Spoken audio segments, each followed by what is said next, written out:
Jake Thompson sat in the back row of the Advanced Survival Techniques classroom, watching his alien classmates fidget in their special seats.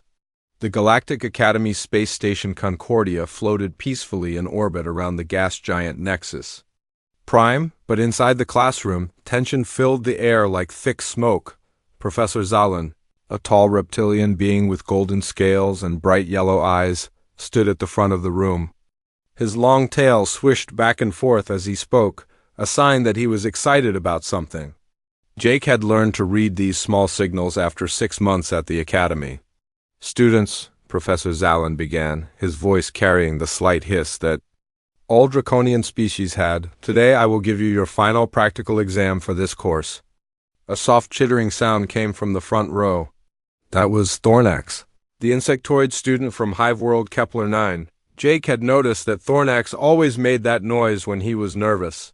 The bug-like alien's forearms twitched, and his compound eyes reflected the classroom lights like tiny mirrors. "You will work in teams of 5, Professor Zalan continued. "Each team must have students from different species. You have 72 hours to build a working shelter in our biodome forest. The forest copies conditions from Earth, so you will work with natural materials only." Jake felt his heart skip a beat. An Earth-like forest? That sounded like a camping trip to him. He had grown up in the mountains of Colorado, where his father had taught him to build shelters, start fires, and live off the land.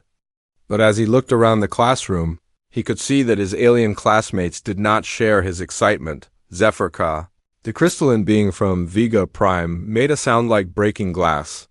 Her body was made of living crystal that changed colors with her emotions. Right now she was flashing bright red, which Jake knew meant fear.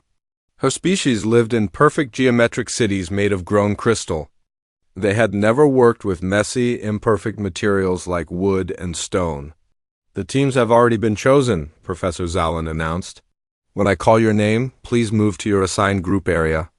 Jake listened as the professor read the names. He was placed in Team 7 with 4 aliens he knew but had never worked with closely. As he moved to the corner of the room marked with a large 7, he studied his new teammates. Zephyrka glided over first, her crystal feet making tiny, ringing sounds on the metal floor. She was about Jake's height, but her body was made entirely of clear living crystal. Her face was almost human-like, but her eyes were faceted like diamonds. She communicated through a device that translated her crystal sound language into galactic standard. "This assignment troubles me greatly," her translator said in a flat, mechanical voice. "My species has not worked with organic materials for over 10,000 years. We grow our structures from pure crystal matrices. How does one build with imperfect, chaotic materials?" Thornax scuttled over next, his 6 legs moving in perfect coordination. He was about 4 feet tall, with a hard, black shell that gleamed under the lights. His forearms ended in delicate hands that could perform incredibly precise work. His large, compound eyes looked at Jake with what seemed like curiosity. "The hive mind is not available here," Thornax clicked in his own language, before switching to galactic standard. "I must make decisions alone. This is ... difficult. My species builds through collective thought. One mind cannot hold all the knowledge needed for construction." The third member of their team was Valara, an aquatic humanoid from the ocean world Nereid. She wore a special moisture suit that kept her blue-green skin damp. Her large, dark eyes were adapted for underwater vision as she moved with the fluid grace of a swimmer. Gill slits on her neck fluttered as she breathed through her suit's water recycling system. "I understand shaping and molding," Valara said, her voice carrying a liquid quality. "But on my world, we grow our homes from living coral and shape them with pressure and time. We do not cut and destroy to build. This seems ... wasteful." The last member of their team was the most unusual. Korath was an energy-based life form from the gas giant Titan 7. He had no fixed physical form, instead appearing as a roughly human-shaped field of glowing energy contained within a special suit. The suit allowed him to interact with solid matter, but Jake could see that it was a struggle for him to maintain a stable form. "Physical matter manipulation is extremely taxing for my species. Korath said, his voice coming from speakers in his containment suit. We exist as pure energy in our natural state. Working with solid objects requires constant concentration and drains our life force quickly. Jake looked at his teammates and felt a strange mix of excitement and concern. They were all incredibly intelligent beings, each from advanced civilizations that had mastered space travel and energy manipulation. But none of them had ever worked with simple materials like wood and stone. Don't worry, Jake said, trying to sound confident. I grew up building things with my hands. My dad taught me carpentry, and I've been camping and hiking since I was a kid. I can help guide us through this. Zephyrka's crystal body flashed yellow, which Jake had learned meant confusion. You have experience with primitive construction methods? Her translator asked, but humans are a spacefaring species. Why would you need such ancient skills? Jake smiled. Where I come from, we still use these skills for fun and sometimes for survival. Not everything needs to be high-tech.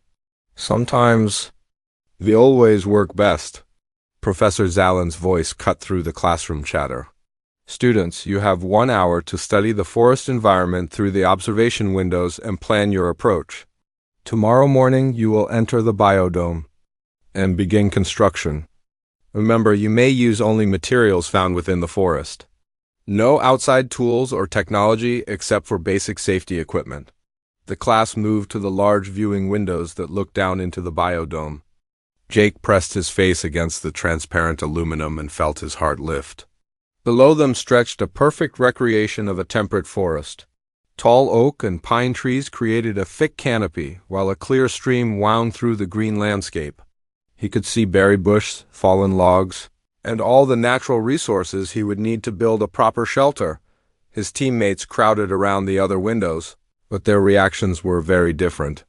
Zephyrka's crystal body was flashing rapid patterns of red and orange. Thornax was making distressed clicking sounds. Vilara kept adjusting her moisture suit nervously. Korath's energy form was fluctuating wildly within his containment suit. It looks so chaotic, Zephyrka observed. Nothing grows in straight lines. How can one calculate load-bearing capacity when every piece is different? There is no structure, Thornax agreed. No organization, no plan. How does one begin without a blueprint approved by the collective? Jake watched his teammates struggle with the concept of working in a natural environment. For them, this forest represented chaos and uncertainty. For him, it looked like home. He began to understand that this test was not just about building a shelter. It was about learning to work with the unpredictable, imperfect materials that had shaped human civilization for thousands of years. As the class period ended and students began filing out, Jake remained at the window. His teammates gathered around him, looking to him for guidance in this strange new challenge. Tomorrow they would enter the forest and begin the real test. Jake felt ready, but he wondered if he could teach his alien friends to see the forest as he did, not as chaos, but as opportunity. The biodome entrance hissed open at exactly 0800 hours. Jake stepped through the airlock and immediately felt the familiar sensation of natural air on his skin. The forest smelled like earth and growing things, with hints of pine and the clean scent of running water. He took a deep breath and smiled. This felt like home. Behind him, his teammates entered the dome with much less enthusiasm. Zephyrka's crystal body was flashing nervous purple patterns as she tried to walk on the uneven forest floor. Her feet, designed for smooth crystal surfaces, kept slipping on the soft soil and fallen leaves. The ground is irregular, she announced through her translator. My balance calculations are constantly changing. How do you maintain stable movement on such an unpredictable surface? Thornax was having his own problems. The insectoid had stopped just inside the entrance and was turning his head in all directions, his compound eyes taking in thousands of images at once. His forearms were twitching randomly, and he was making rapid clicking sounds. Too much information, he said in a shaky voice. My species processes environmental data through the hive mind network. Individual minds cannot handle this much sensory input. I see millions of leaves, thousands of branches, hundreds of possible paths. How do I choose without the collective wisdom? Velara had managed to walk a few steps into the forest, but she was moving very slowly. Her moisture suit was working overtime in the dry forest air, and Jake could see condensation building up on her face mask. She kept reaching toward the trees and then pulling her hand back. "The vegetation is all dead," she said with horror in her voice. "The trees stand like corpses. Where I come from, our building materials are alive and growing. We nurture them as they shape our homes. This feels like working with bones in decay." Korith was struggling the most. His energy form kept flickering and dimming as he tried to maintain physical cohesion in the dense matter environment. The forest was full of solid objects, and each one seemed to drain his power as he tried to navigate around them. "The matter density is overwhelming," he said weakly. "My species exists in gas-giant atmospheres where atoms are sparse. This environment is like trying to swim through liquid metal. I can barely maintain form." Jake watched his teammates struggle and felt a wave of sympathy. For them, this forest was as alien as their homeworlds had been for him when he first arrived at the academy. But while he had months to adjust to space station life, they had only 3 days to learn survival skills that humans had developed over thousands of years. "Okay, everyone," Jake said, trying to sound confident and encouraging. "Let's start slow.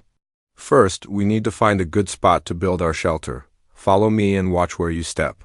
He led them deeper into the forest, choosing a path that avoided the worst obstacles. As they walked, Jake pointed out important features of the landscape. He showed them how to read the forest signs, which areas were likely to flood, where the soil was most stable, and how to identify healthy trees versus diseased ones. "See how this area is slightly higher than the surrounding ground," Jake explained, stopping at a small clearing near the stream. "That means water won't pool here during rain. And look at these oak trees. They're mature and strong, perfect for supporting a treehouse." Zephyrka's crystal body flashed confused yellow. "Treehouse? You intend to build in the air? That seems unnecessarily complex. Would a ground-level structure not be simpler?" "Ground level floods when it rains," Jake replied. "Plus, being up in the trees gives us protection from ground-based dangers and a better view of the surrounding area. Trust me, this is the best approach." While Jake was explaining his reasoning, he noticed other teams struggling in the distance. Team 3, made up entirely of silicon-based life forms, was still standing at the forest entrance, apparently unable to figure out how to move on the soft ground. Team 5 had managed to gather a small pile of sticks, but they were just sitting in a circle staring at them as if waiting for the sticks to assemble themselves. Jake turned back to his own team and saw that they were not doing much better.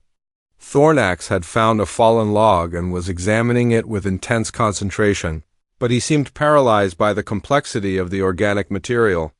His 4 hands kept reaching out to touch the bark, then pulling back as if the wood might bite. "The cellular structure is chaotic," Thornax muttered.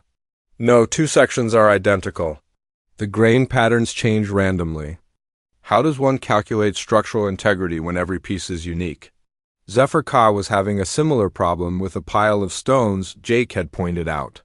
She was trying to arrange them in perfect geometric patterns, but natural stones did not fit together like manufactured crystal blocks. Every time she got close to a symmetrical arrangement, one stone would be slightly the wrong size or shape, and she would have to start over. "This is impossible," she said, her crystal body flashing frustrated red. "These stones were not designed for construction. They have no standardized dimensions. How can one build with such imperfect materials?" Velara was standing by the stream, watching the water flow over the rocks.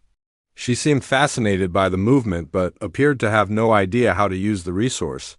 On her world, water was everywhere and could be shaped by pressure and temperature. Here, it just flowed freely, following the contours of the land. "I understand the fluid dynamics," she said, "but I do not understand how to control it. At home, we direct water flow through living coral channels that grow to our specifications. This water follows no plan. It goes where it wishes." Korith was trying to pick up a small branch, but his energy form kept losing cohesion every time he touched the solid wood. The effort was clearly exhausting him, and his glow was getting dimmer by the minute. Perhaps, he said weakly, I should focus on advisory functions rather than physical manipulation. My species contributes to construction through energy direction and mathematical calculation, not through direct material handling. Jake realized that his teammates were thinking about the problem in completely wrong ways. They were trying to apply the methods of their advanced civilizations to a situation that required much more basic approaches. They were looking for perfection, standardization, and control in an environment that was naturally imperfect, varied, and chaotic. Stop, Jake said loudly enough to get everyone's attention. You're all thinking about this wrong. You're trying to make the forest work like your homeworlds, but that's not how it works here. He walked over to Thornax and picked up the log the insectoid had been examining. You're right that every piece of wood is different. But that's not a problem, it's an advantage. Look. He turned the log over, showing the different surfaces. This side is flat enough for a foundation. This side has a natural curve that would be perfect for fitting against a tree trunk. This end is slightly split, which means I can wedge other pieces into it. Jake demonstrated by picking up a straight branch and sliding it into the split end of the log. The two pieces fitted together naturally, creating a strong joint. See? The imperfections are features, not flaws. You just have to learn to work with them instead of against them. Zephyrka's crystal body flashed interested blue. You see patterns in the chaos? Not patterns exactly, Jake replied. More like ... possibilities. Each piece of wood or stone has properties that make it useful for different things. My job is to match the right piece to the right job. He spent the next hour trying to teach his teammates basic concepts of natural construction. He showed Thornax how to test wood strength by flexing small pieces and listening to the sounds they made. He taught Zephyrka that buildings did not need to be perfectly symmetrical to be strong, and that sometimes asymmetry could actually add stability. With Valara, he demonstrated how to use flowing water as a tool, showing her how to float lightweight materials downstream and how to use water pressure to clean and shape pieces. For Korath, he suggested focusing on precision tasks that required careful energy control rather than brute force material handling, but progress was slow. By the end of the first day, Jake had managed to select a good building site and gather a small pile of basic materials. His teammates had helped, but they were still struggling with fundamental concepts. Other teams were doing even worse. Some had barely moved from their starting positions. As the artificial sun began to set in the biodome, Jake looked at his small pile of branches and stones. In a normal camping situation, he would have already built a basic shelter and started on improvements. But teaching 4 aliens to think like human builders was proving to be much more challenging than he had expected. Tomorrow, he told his teammates as they prepared to leave the dome for the night, we start building. I'll show you how to work with wood and stone the way humans have been doing for thousands of years. It's going to be different from anything you've done before, but I promise it will work. His teammates looked at him with expressions that ranged from hope to deep concern. Jake just hoped he could live up to his promise. The second day began with Jake arriving at the forest dome early before his teammates. He wanted to start preparing materials and think about the best way to teach alien minds to work with natural resources. As he walked through the morning mist that clung to the forest floor, he felt the familiar calm that came from being in nature. When his teammates arrived, they found Jake sitting cross-legged on the ground, surrounded by carefully sorted piles of wood, stone, and plant materials. He was using a sharp stone to strip bark from a long branch, his hands moving with practiced efficiency. You have been working alone, Zephyrka observed, her crystal body flashing curious green. Why did you not wait for the team? Jake looked up and smiled. I wanted to get some basic prep work done. But more importantly, I wanted to show you something. He held up the branch he had been working on. This is going to be one of the main support beams for our treehouse. But before I could use it, I had to prepare it properly. He showed them the smooth, straight piece of wood. When I found this branch, it was covered in bark and had several small twigs sticking out. It wasn't ready to use as construction material, so I had to process it first. Thornax clicked his mandibles together, a sign of confusion. Process? But you use no machinery, no standardized tools. How can you achieve precision with such primitive methods? Jake picked up the sharp stone he had been using. This is a tool, not a manufactured one, but still a tool. Humans learned to make tools from natural materials long before we developed machinery. And sometimes the simple tools work better than complex ones. He demonstrated by using the stone to scrape away a rough spot on the wood. This stone has a natural sharp edge. It cuts wood fibers cleanly without crushing them. A metal tool might be faster, but this stone gives me more control and doesn't damage the wood grain. Valara moved closer, her large eyes studying Jake's work. You shape the material to fit your needs. But how do you know what shape is correct? Where are the specifications? Jake tapped his temple with one finger. The specifications are up here. My species learned to build shelters through trial and error over thousands of years. That knowledge gets passed down from parent to child. My father taught me, his father taught him, and so on going back generations.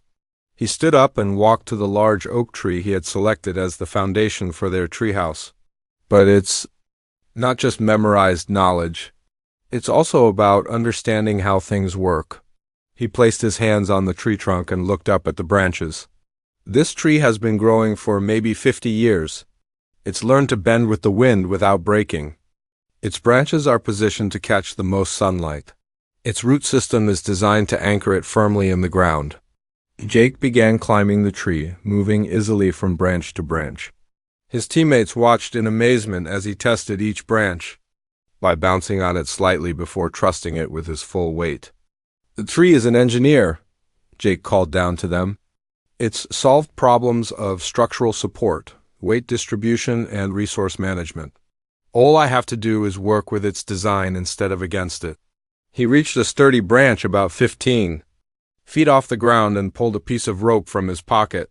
This is where we'll build the main platform. This branch is thick enough to support weight. It's positioned well relative to other branches, and it's at a good height for defense and visibility. Zephyrka's crystal body flashed yellow confusion. You carry rope? But the rules state we may only use materials found in the forest. Jake grinned and held up the rope. I made this yesterday from tree bark fibers. It's not manufactured rope, it's twisted plant material. Watch. He climbed back down and gathered his teammates around. A pile of long strips of bark. My species learned to make rope thousands of years ago, he explained, picking up several strips. You take individual fibers and twist them together. The twisting creates tension that holds the fibers in place, and multiple twisted strands together are stronger than any single strand. He demonstrated the technique, showing how to twist fibers between his palms and then combine multiple twisted strands into a single rope. His hands moved quickly and smoothly, the motions automatic. After years of practice, "This is remarkable," Korath said, his energy form brightening with interest. You create composite materials using only mechanical manipulation. No chemical bonding, no energy fusion, just physical arrangement of organic matter. Exactly, Jake replied. And the beautiful thing is that natural materials want to work together. Tree fibers evolved to be flexible and strong. They're designed to handle stress and strain. I'm just arranging them in a way that takes advantage of their natural properties. Jake spent the next several hours teaching his teammates basic human construction techniques. He showed Thornax how to test wood strength by bending it and listening for stress sounds. He taught Zephyrka that asymmetrical structures could be stronger than symmetrical ones if the asymmetry followed natural stress patterns. Your species thinks in terms of perfect crystal lattice, Jake explained to Zephyrka. But wood and stone don't work that way. They have natural grain patterns, weak points, and stress concentrations. The trick is to work with these natural features. He demonstrated by showing her how to split wood along its natural grain lines. See how the wood wants to split in this direction? That's following the grain. If I try to split it against the grain, it fights me and creates a rough, weak surface. But if I split with the grain, it's easy and creates a smooth, strong surface. Zephyrka's crystal body flashed with understanding. You read the internal structure of the material and work with its natural properties rather than imposing external design. Exactly, Jake said. You're getting it. With Valara, Jake focused on understanding fluid dynamics in natural systems. He showed her how water flowing over rocks would naturally carve channels and how these channels could be used to direct water flow for construction purposes. In my world, Valara said, we control water through living coral that grows to our specifications. But here, the water follows physical laws alone. Jake nodded. Right, but those physical laws are predictable. Water always flows downhill, it always takes the path of least resistance, and it always seeks the lowest level. If you understand these rules, you can predict and control water flow without living coral. He demonstrated by building a simple channel system using rocks and mud, directing a small stream of water exactly where he wanted it to go. Valara watched with fascination as the water followed the artificial channel Jake had created. You shape the environment to control the fluid, she said. Instead of shaping the fluid directly, you shape the container. For Korath, Jake focused on precision tasks that required careful energy control rather than brute force. He showed the energy being how to use his natural abilities to heat and shape materials in ways that solid beings could not. Your species might not be able to handle rough construction, Jake explained, but you can do things the rest of us can't. You can heat wood to make it bendable, you can provide precise energy for cutting, and you can maintain power systems that require constant energy input. Korath's form brightened. I can contribute specialized capabilities rather than competing with solid matter manipulation. As the day progressed, Jake's teammates began to understand the fundamental difference between human construction methods and their own species' approaches. Humans had evolved to work with imperfect, varied materials under changing conditions. They had learned to see opportunity in chaos and to create order from disorder. Your species is remarkable, Zephyrka observed as she successfully split a piece of wood along its grain for the first time. You thrive in conditions that would paralyze most advanced civilizations. Jake paused in his work, considering her words. I think it's because we had to. Earth is a dangerous, unpredictable world. The weather changes constantly, the ground shifts and moves, and resources are scattered and hard to find. My ancestors couldn't survive by building perfect crystal cities or waiting for ideal conditions. They had to learn to adapt, to work with whatever materials they could find, and to solve problems quickly.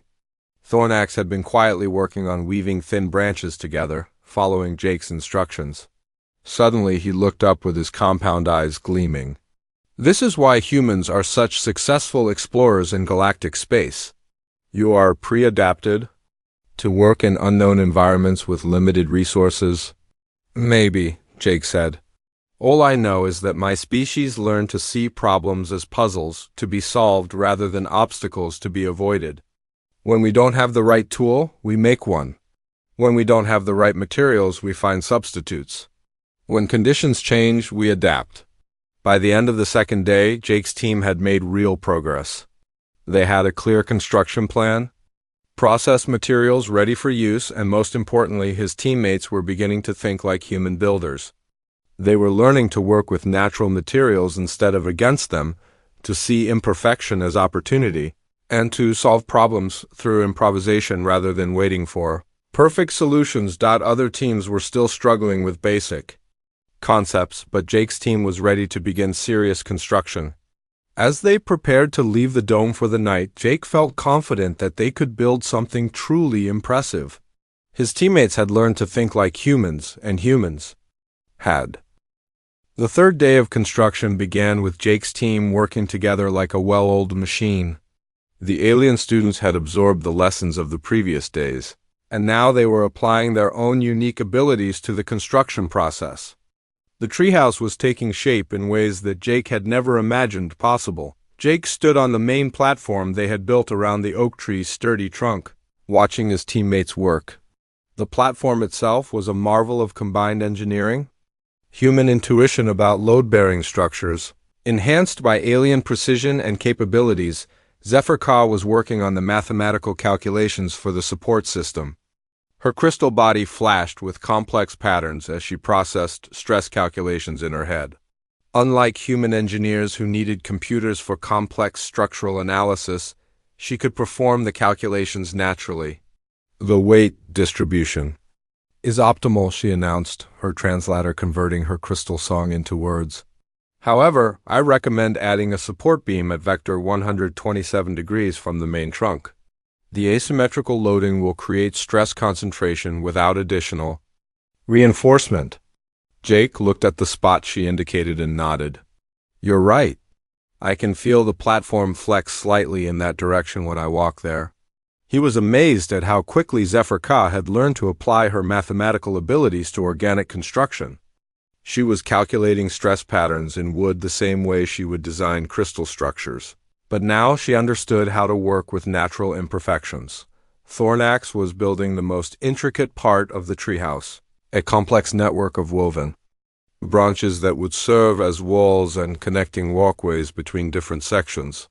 His forearms moved in perfect coordination, weaving thin branches together in patterns that looked almost like fabric. The individual fibers are weak, Thornax explained as he worked. But when woven together in this pattern, they create a structure that is flexible yet strong. The weave distributes stress across multiple connection points, preventing any single point of failure. Jake watched in fascination as Thornax created walls that were both functional and beautiful.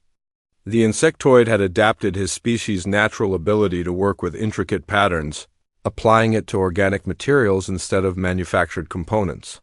The result was better than anything Jake could have built alone. This is incredible, Jake said, running his hand along the woven wall. It's like living architecture. It flexes with the wind but holds its shape perfectly. Vilara was working on the water management system, and her contribution was perhaps the most impressive of all. She had figured out how to create a sophisticated water collection and distribution system using only natural materials and her understanding of fluid dynamics.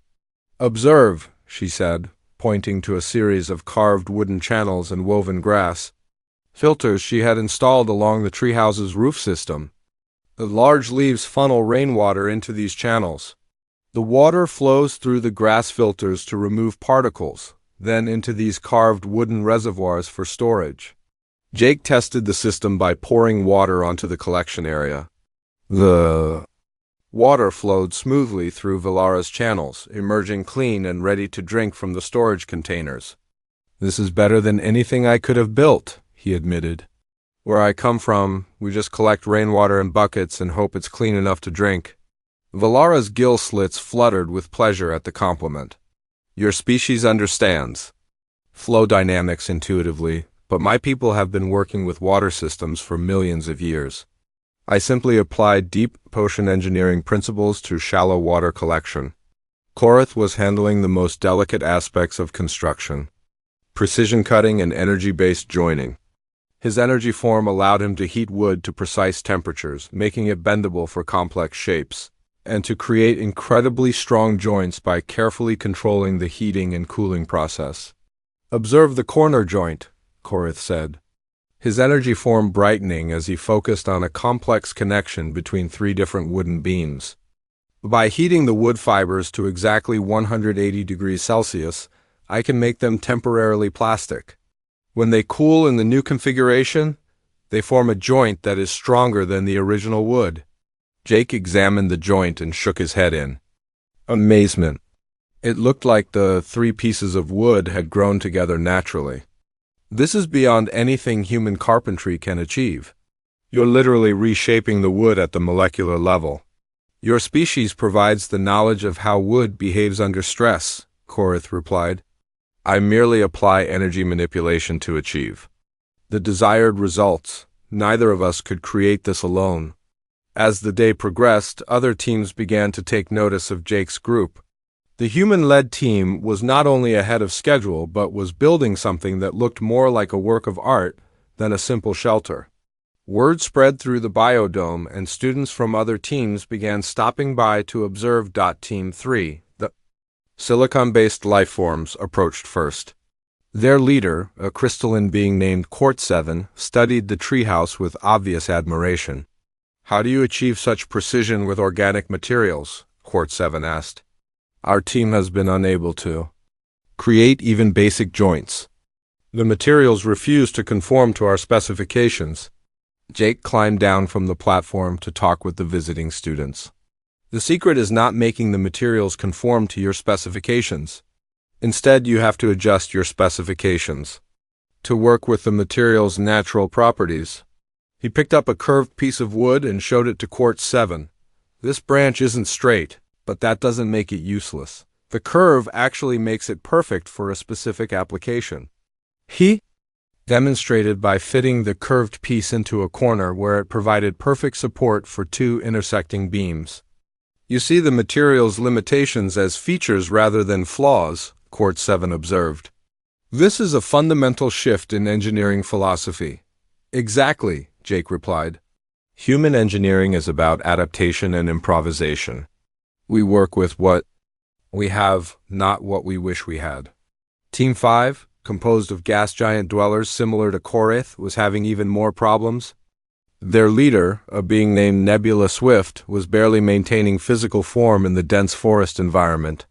"Your team includes one of our kind," Nebula Swift said, looking at Korith with interest. "How does he contribute to physical construction?" Korith's energy form pulsed with pride. "I do not attempt to compete with solid matter manipulation. Instead, I contribute specialized capabilities that solid beings cannot provide. Energy heating, precision cutting, and power distribution." Jake nodded. "The key is finding the right job for each team member. Korith can't lift heavy beams, but he can reshape wood in ways that make heavy beams unnecessary. Zephyrka can't work with imperfect materials, but she can calculate exactly how those imperfections affect structural integrity." Throughout the afternoon, Jake found himself teaching construction techniques to students from other teams.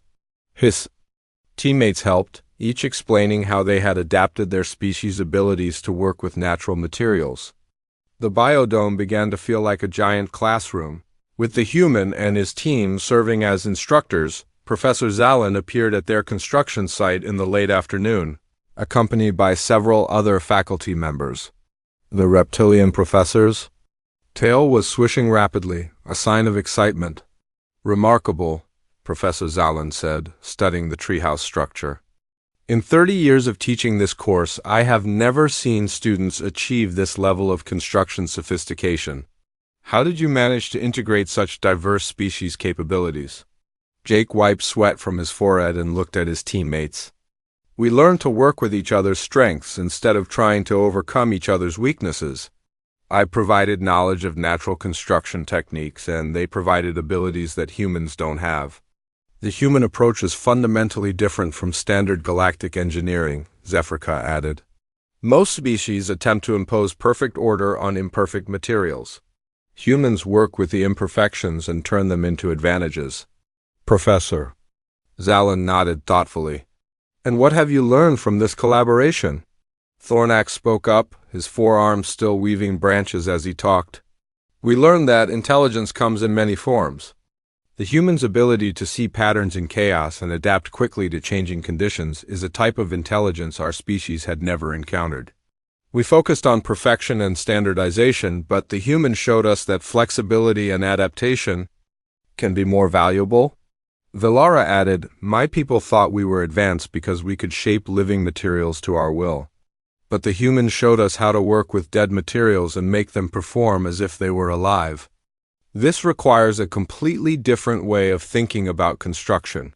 Korith's energy form pulsed with agreement. "The human taught us that limitations can be overcome through cooperation rather than individual excellence. Instead of each species working alone with their perfect materials, we can combine our abilities to work with imperfect materials and create something better than any of us could achieve alone." The professors exchanged glances. One of them, a tall insectoid similar to Thornax, spoke up. You have essentially discovered the principle that made the Galactic Alliance possible. Different species contributing their unique strengths to solve problems that no single species could handle alone. Jake looked around at his teammates with new interest. The final day of the survival test dawned bright and clear in the biodome. Jake and his teammates arrived early to make final preparations for their presentation to the faculty panel. The treehouse stood magnificent in the morning light, looking like something from a fairy tale rather than a student construction project. Jake climbed up to the main platform and looked out over the forest. From this height, he could see the other team's projects scattered throughout the biodome. Most were simple ground-level shelters, basic lean-tos and small huts that would provide protection from weather, but little else. A few teams had managed more sophisticated designs, but none approached the complexity of their multi-level treehouse. The presentation begins in 1 hour, Zephyr announced from below. Her crystal body was flashing excited blue patterns. Are we prepared? More than prepared, Jake replied, climbing back down. We've built something amazing, and more importantly, we've learned to work together as a real team. Thornax was making final adjustments to his woven wall sections, his forearms working in perfect coordination. The structure is sound and beautiful, but I am most proud of what we learned about cooperation between species. Velara was checking her water management system one last time, ensuring that all the channels and filters were working properly. When we started, I thought this test was about survival skills. Now, I understand it was about learning to combine our different abilities. Korith's energy form pulsed with satisfaction as he tested the heating system. The human approach to problem-solving will be valuable in many situations beyond construction. We have learned to adapt and improvise instead of waiting for perfect conditions. At exactly 1,000 hours, the faculty panel arrived at their construction site. Professor Zalin led the group, followed by representatives from each major species in the Galactic Alliance. Jake recognized Professor Vel 9, the silicon-based chemistry instructor, and Professor Fluidsong, the aquatic engineering expert. Several other faculty members he didn't know completed the evaluation team. The professors spent several minutes just studying the treehouse structure, taking measurements and examining the various systems. Jake could see them discussing the construction techniques in low voices, pointing out different features and asking technical questions. Remarkable, Professor Vel9 said finally. This structure demonstrates integration of multiple species engineering philosophies. The mathematical precision of vegan crystal work, the organic weaving techniques of Kepler insectoid construction, the fluid dynamics of Nereid water systems, and the energy manipulation of Titan gas giant engineering. Yet it all flows together. As a unified design, Professor Zalin nodded agreement.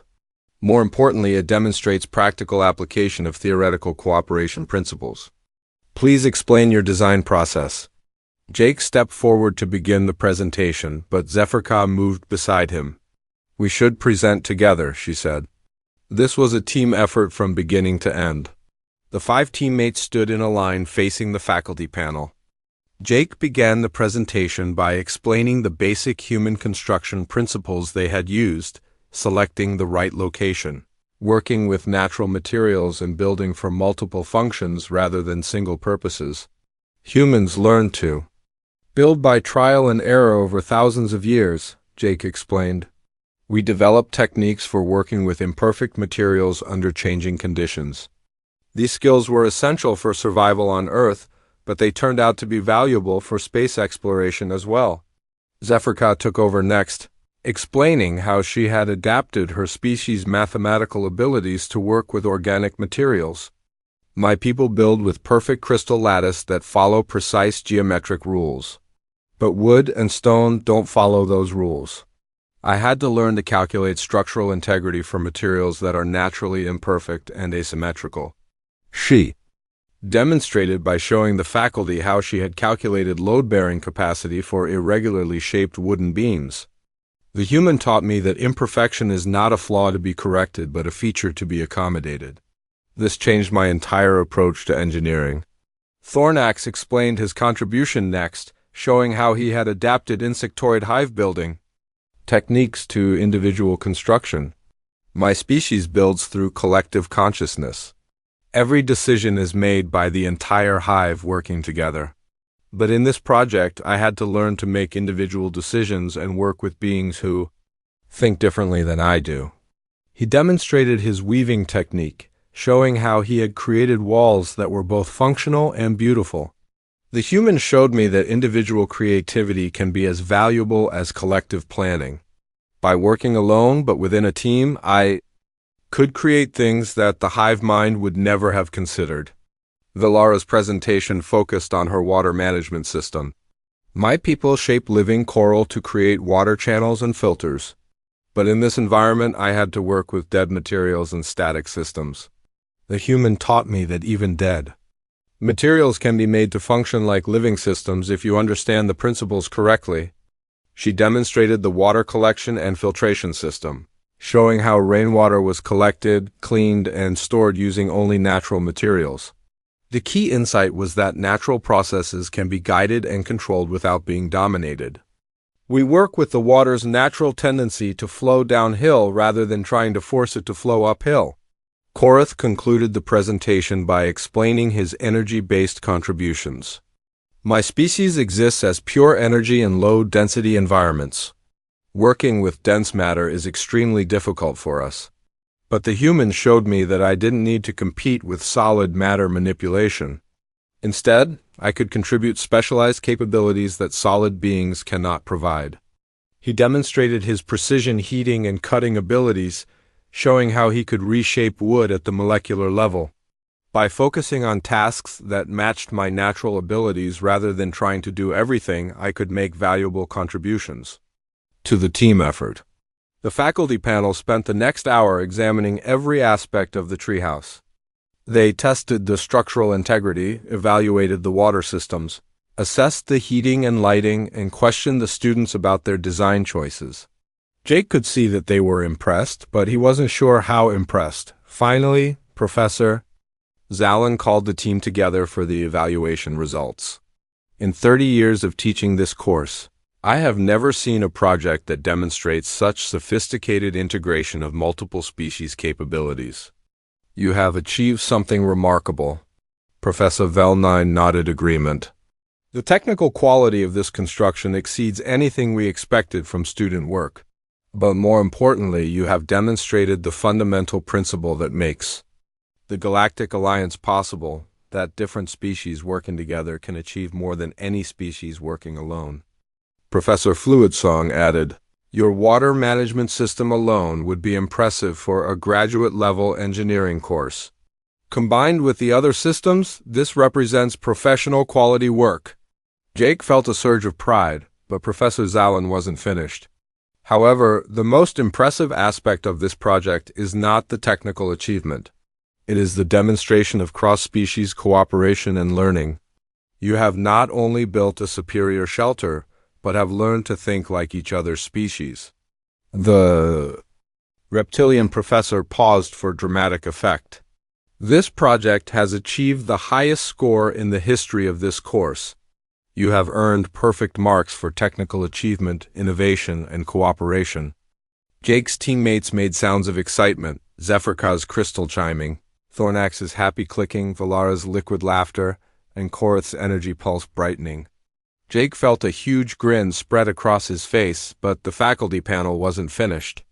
Professor Zalin continued, "More importantly, your project has demonstrated teaching capabilities that we had not anticipated. Throughout the 3 days, students from other teams came to you for advice and instruction. You shared your knowledge freely and helped other teams improve their own projects. This generosity of spirit is essential for the Galactic Alliance." Professor Velnine added, "Species that hoard knowledge and techniques cannot work together effectively. Species that share knowledge and learn from each other can achieve anything." Professor Zalin made a final announcement. "This project will be preserved as a teaching example for future classes.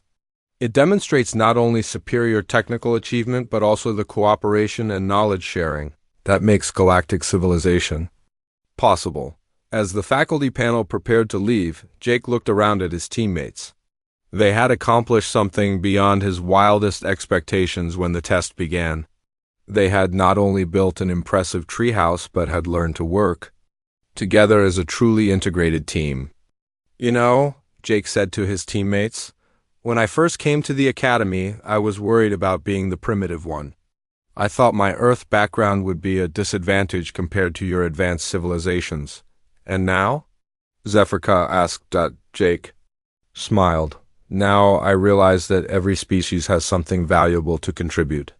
My so-called primitive skills turned out to be exactly what this project needed, but only because I had teammates who could take those basic skills and enhance them with abilities I could never develop alone. This is the true meaning of the Galactic Alliance, Thornax observed. Not the dominance of